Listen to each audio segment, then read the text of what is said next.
Hi there, Rebecca here, your Vibe Mentor, bringing you another video on how to raise your vibration so that you can live your best life. I was inspired this morning when we went to church. There was a very impactful message, and for the longest time I actually didn't go to church, and it's been really interesting to start with a religious background as a child, then really get away from religion for many years, and then now coming back after probably 20 years of kind of digging in and exploring the metaphysical world. It's been interesting to come back to an organized place of worship.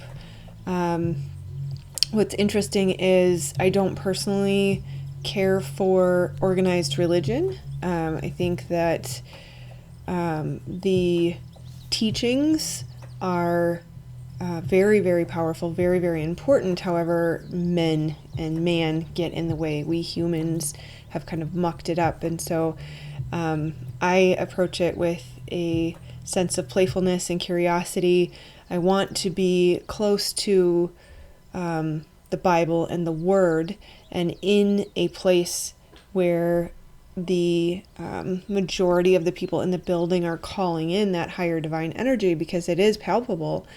But I do take the messages with a grain of salt and use my own discernment, and I love to kind of get those refreshers on the biblical word to kind of dig into whether or not it's literal or in many cases it's figurative, and so just I enjoy the reminder. So just giving you a little background on my explanation as to what I did this Sunday morning. So the message revolved a lot around brokenness, and that is one of the things that I have struggled with in the way of messaging from organized religion, is this message of how terrible we are and how bad we are. And if you have those types of thoughts, you can feel in your body the indication that that is not correct. That yuckiness that you feel is your indication that whatever thought you're having is not accurate.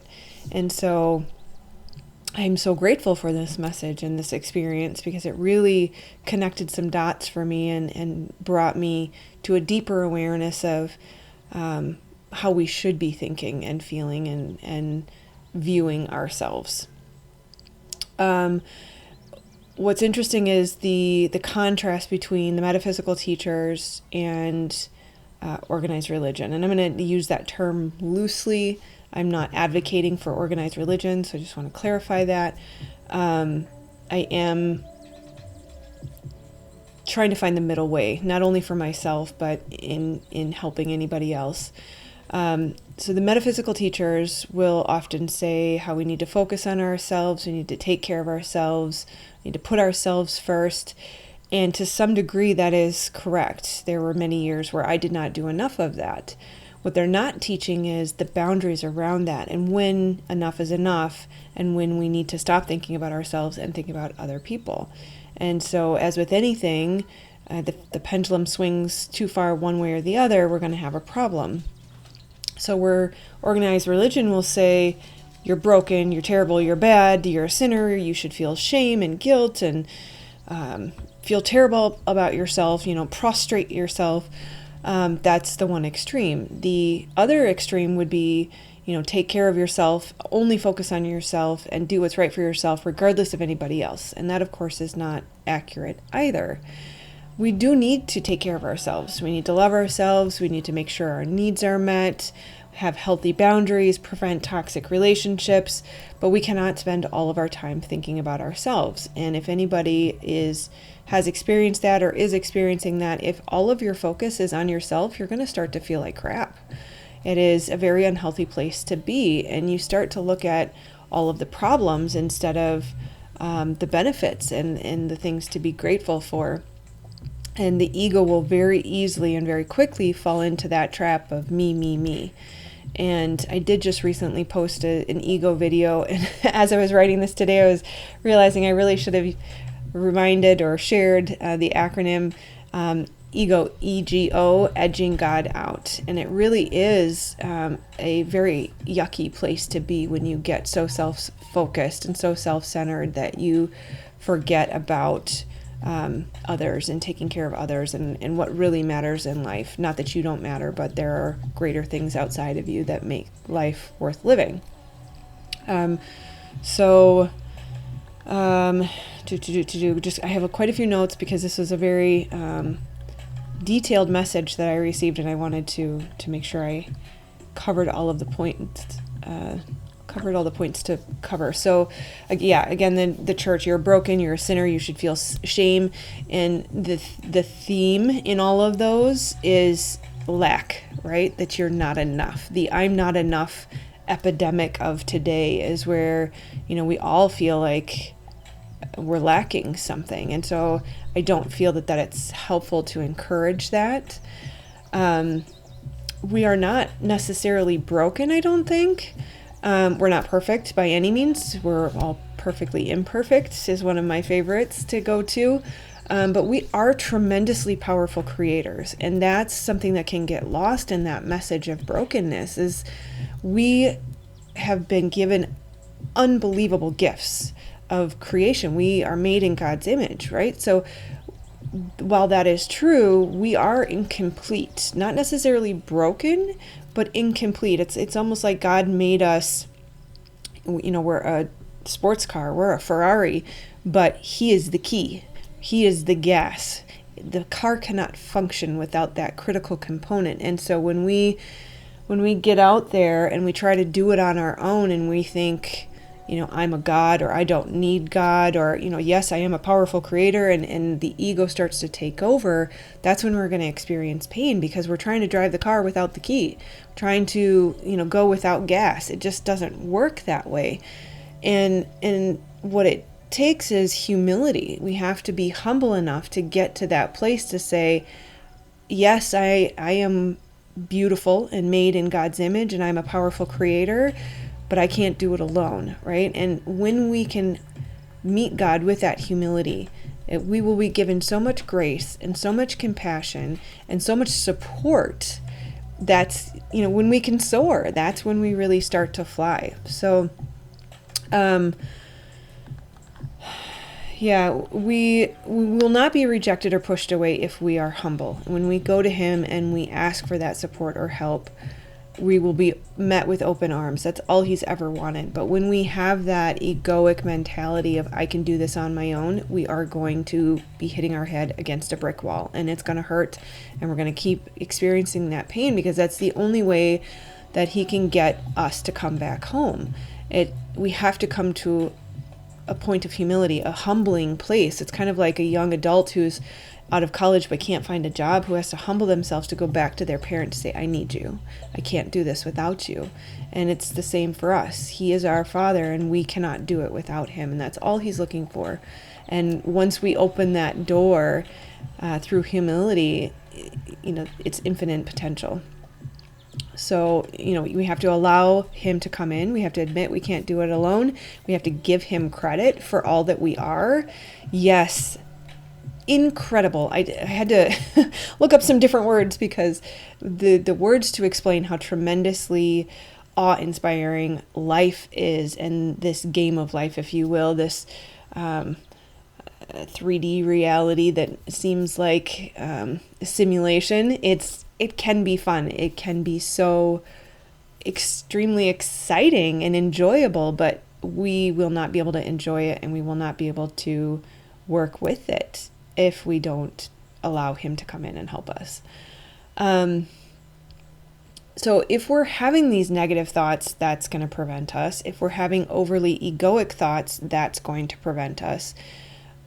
I don't think that, and I hesitate because if my pastor heard me say this, he wouldn't like it, but I really don't think that he wants us to be living in such a state of shame and just poor self-worth that it prevents what He intended us to experience. And He did intend us to experience a beautiful, enjoyable life. God has a sense of humor. He wants to play. He wants to have fun. And he designed us to do that with. We are co-creators with him. And so that reciprocating energy is something he's looking for, where we get to play with him. And having those negative thoughts prevents that. So kind of goes back to the same theme I have in a lot of my videos, and really what I'm trying to get out through everything that I do is it comes back to our thoughts, right? And Mahatma Gandhi said that your beliefs become your thoughts become your words become your actions become your habits become your values become your destiny. So my whole point is, starting at the beliefs and thoughts, it shapes everything we experience, who we are, what we see around us. Our entire life is shaped by our thoughts.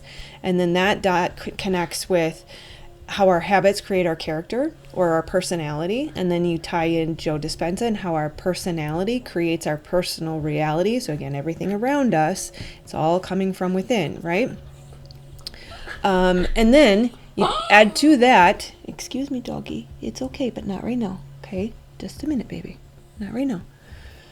So you add to that God created us with his words, that in the beginning was the Word, and the Word was with God, and the Word was God. So that's consciousness, right? That God spoke and he said, let there be light. So again, it goes back to how powerful are thoughts and words. They're everything. That creation came from consciousness, thoughts, and words. So this suggestion that we are the center of the universe and we need to focus only on ourselves is going to create negative, or the wrong thoughts, I should say.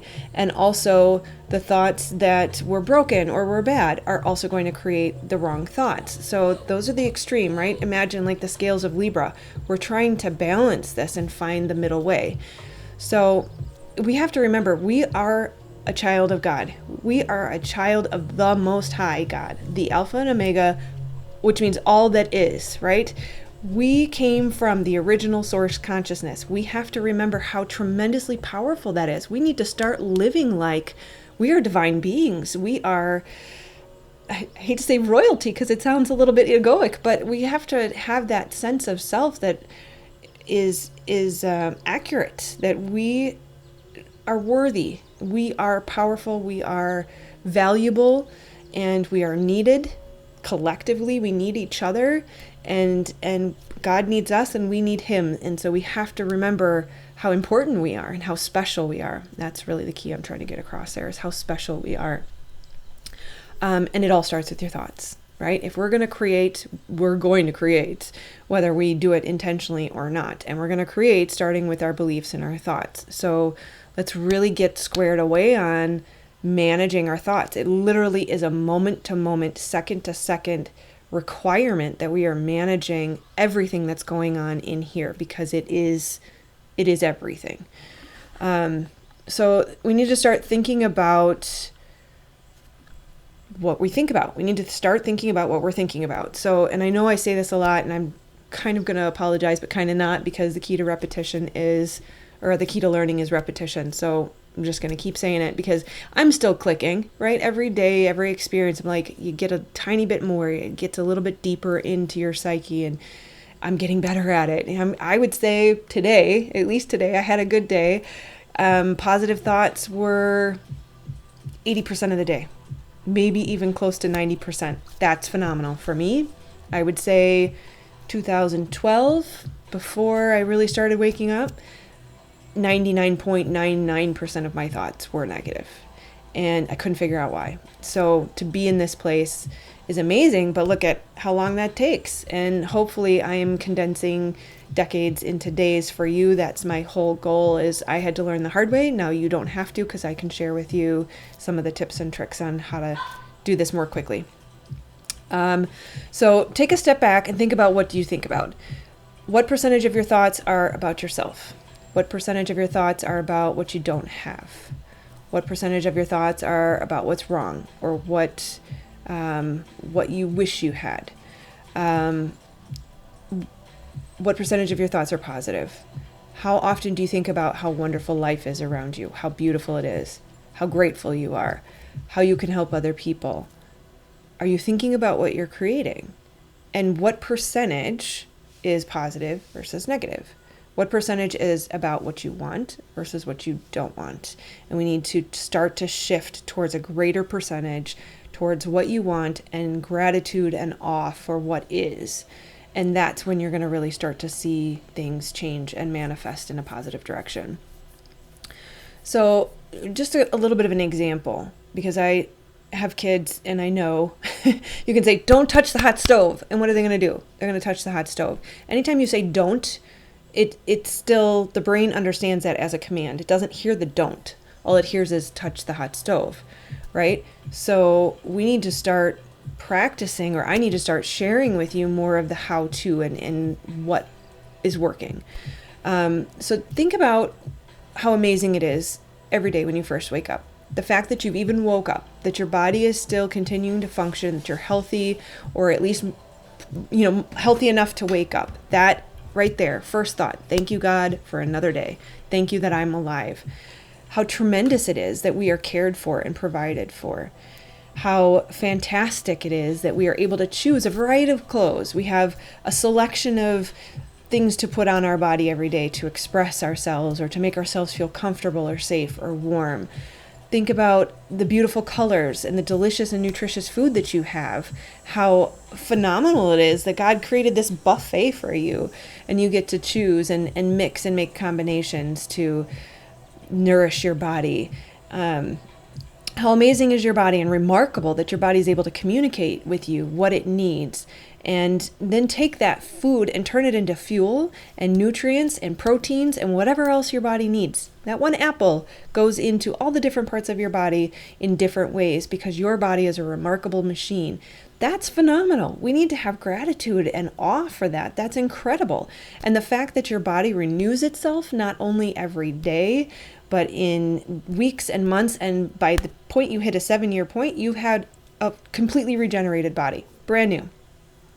Maybe not perfect, but new. And that is phenomenal. Like I said, I'm at a lack of words for all of the tremendously, amazingly gorgeous and powerful and beautiful things that are in our lives. We need to start expanding that vocabulary and practicing recognizing that. What amazing blessing, especially in this day and age of 2021 and the pandemic, how we are able to heal our bodies.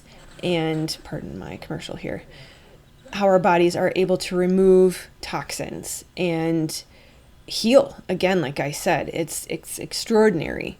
The fact that we have a body to move us around, the fact that we have a mind that is this Ferrari of a machine that can go do and be anything it wants. What a gift, you guys. This is unbelievably amazing. What a gift. How amazing and cool life is that we get to play. We're supposed to play. It's not that we want to play and we're not supposed to. We're wanting to because we are supposed to, and we get to. We can. That's the best part. This is cool, you guys. And that's right. That's like not even breakfast. So then you get outside and you see the gorgeous flowers and you realize how amazing nature is, that the trees have a network of roots around us helping each other, that when one tree loses its treetop, it is nourished by the trees around it. How beautiful it is that Mother Earth grows our food for us, and we get to heal by touching the ground, and how she cleanses our body and removes toxins just through touch. It's just, I could go on, and I'm not going to, beat a dead horse, but my point is, our whole day, we are surrounded by things that we can have gratitude and awe for. And that is our goal, is to just say thank you. That anytime you feel like you've regressed into an old thought pattern, you can have addictions to emotions. Literally thought patterns, like I've mentioned, are dendrites, or kind of like tree stumps in your brain. And the more often you think a thought, or you have a theme of a thought pattern, you're creating this physical structure in your brain. And so it's going to feel like an addiction to a thought pattern. And that can dissolve very quickly just sheerly by ignoring it. And you will start to create new muscles, new dendrites in the brain, new thought patterns as you practice this. And so it will get easier over time. I mean, look at how easily it is to go back to those old thought patterns and those habits of thought. It's easy and it's effortless and it happens automatically without your even trying because you've practiced it. So the more we practice this, the easier it will become, the more enjoyable life will be, the more awe-inspiring we will be, the more we will be able to help others, so on and so forth. So it's a little unfortunate it's been hidden from us. That's fine. It really doesn't matter now. At this point, now we're learning, we're waking up, we're remembering, and once we do, there's no stopping us. So don't even worry about that. Yeah, they hid it from us. It's coming to an end now. So practice yourself, teach your kids, share it with others, anything you can do, because can you imagine if we're all creating amazing, beautiful things every day, all day, and helping each other? The world's going to be a beautiful place. Heaven on earth, I might say. So the first step is going back to admitting we can't do it alone. We are, like I said, the Ferrari without the key. So put your key in your ignition so we can start to drive this really cool car. The second step is manage those thoughts. Get your thoughts and your beliefs on track. Anytime you feel yuck, go, what did I just think? What negative thought or inaccurate belief did I just have? How can I change that? So there's always a positive variation to any negative thought. It's a choice. It really is a choice to accept and believe whatever pops into your head. And remember, it's not always yours. You didn't necessarily create that. So you do have a choice. Just because it popped in doesn't mean you're committed to it. You can say, no, I don't like that. That's not mine. That's not my truth. And I don't choose that. And even if it was, it's old and it's gone and I'm letting it go. What's my new belief now? What's my new thought? Where's the silver lining? How can I find gratitude and appreciation for this? Like I said, anytime you start to fall back in, go back to gratitude. Gratitude is your number one key. That's when you're open and receptive, and that's when you're in the thought pattern that we were designed to be in, right? Like God tells us to watch the animals and watch nature and mimic them. What do the birds do all day? They sing praises. They sing gratitude. So a good example, my personal life. I could potentially spend a lot of time worrying about running out of money and how I'm going to support my family. And for anybody who doesn't know, I recently quit my job and I'm following an intuitive path, and it's been amazing. I've been provided for and cared for, and it's humbling and tremendous how beautiful it has been.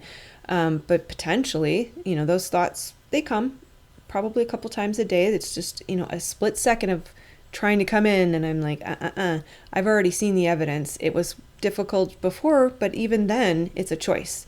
And so, I could go down that rabbit hole of I'm going to run out of money. I'm going to have to go back to the corporate world. I'm going to have to die working a soul-sucking job. I'm going to be miserable forever. This is a reality I have to accept.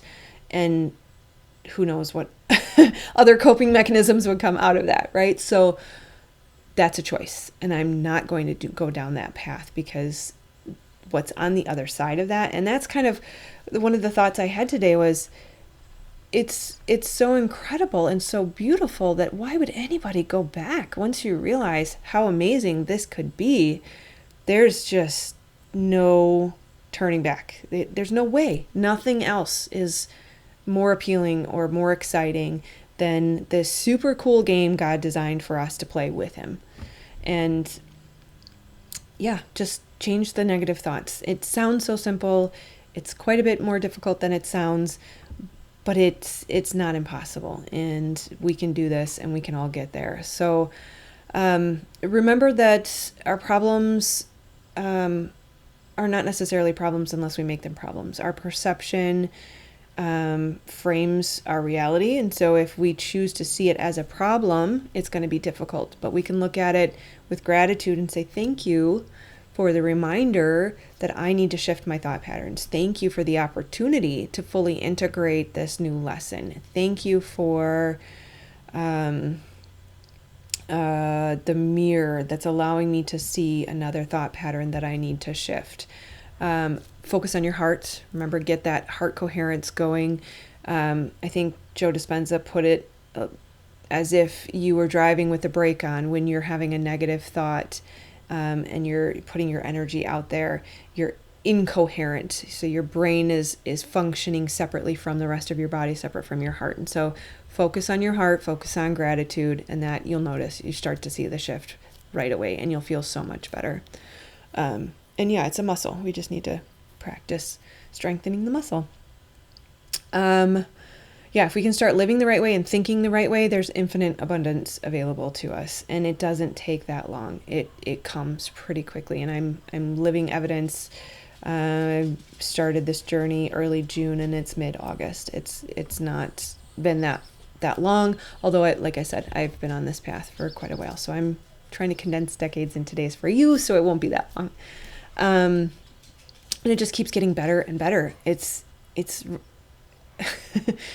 it's shocking how when you think it's so amazing and then something else happens and you're like, can it really get any better? And then something else happens, and it just keeps getting better and better. So the best is truly yet to come.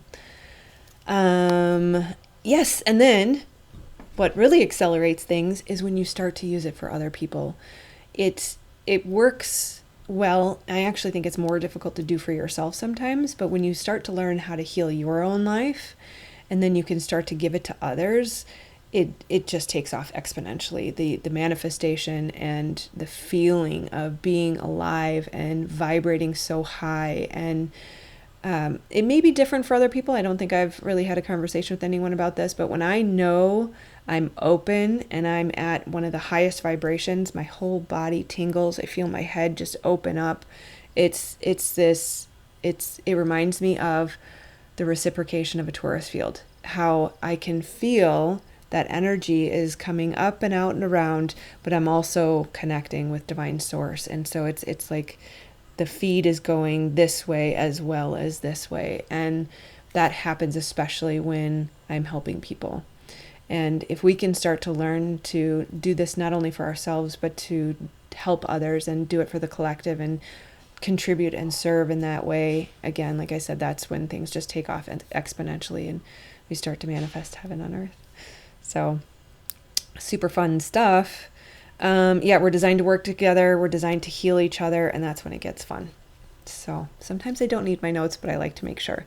I don't want you to be left out without some of the key pieces of information. So it's not about us. It's about who he made us to be. And who he made us to be is a collective, collaborating whole, functioning as one organism, hence oneness.